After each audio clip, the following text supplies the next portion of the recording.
Hi, I'm going to show you how to make a quick release flushing system for any inboard engine. You can pick up the item at any hardware store, Lowe's or Home Depot or whatever's out there. First, you're going to need to get 2 3/4 full flanges. If the flanges is too wide, make sure you shave it off. Cut it down to about 1/4. That way the nipple, this is a 2-inch threaded pipe nipple. This way it will fit and reach far enough where you can go ahead and connect the garden hose adapter.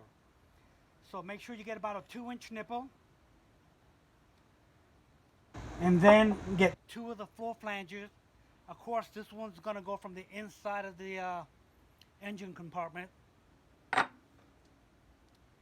And you're going to get a 3/4 hole saw drill bit.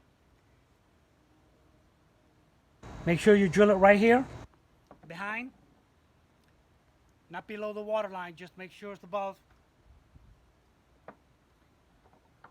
Then you're going to get your garden hose adapter.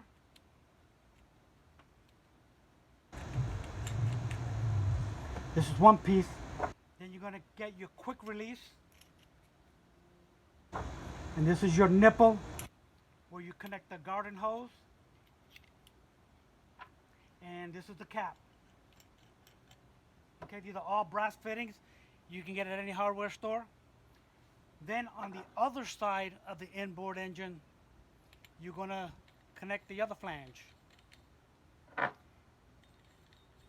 This is the other garden hose thread adapter. And this is a 5/8 barb male garden hose adapter. You're going to connect the hose, a marine engine hose, to the T connector to flush the engine. Okay, I hope you like it.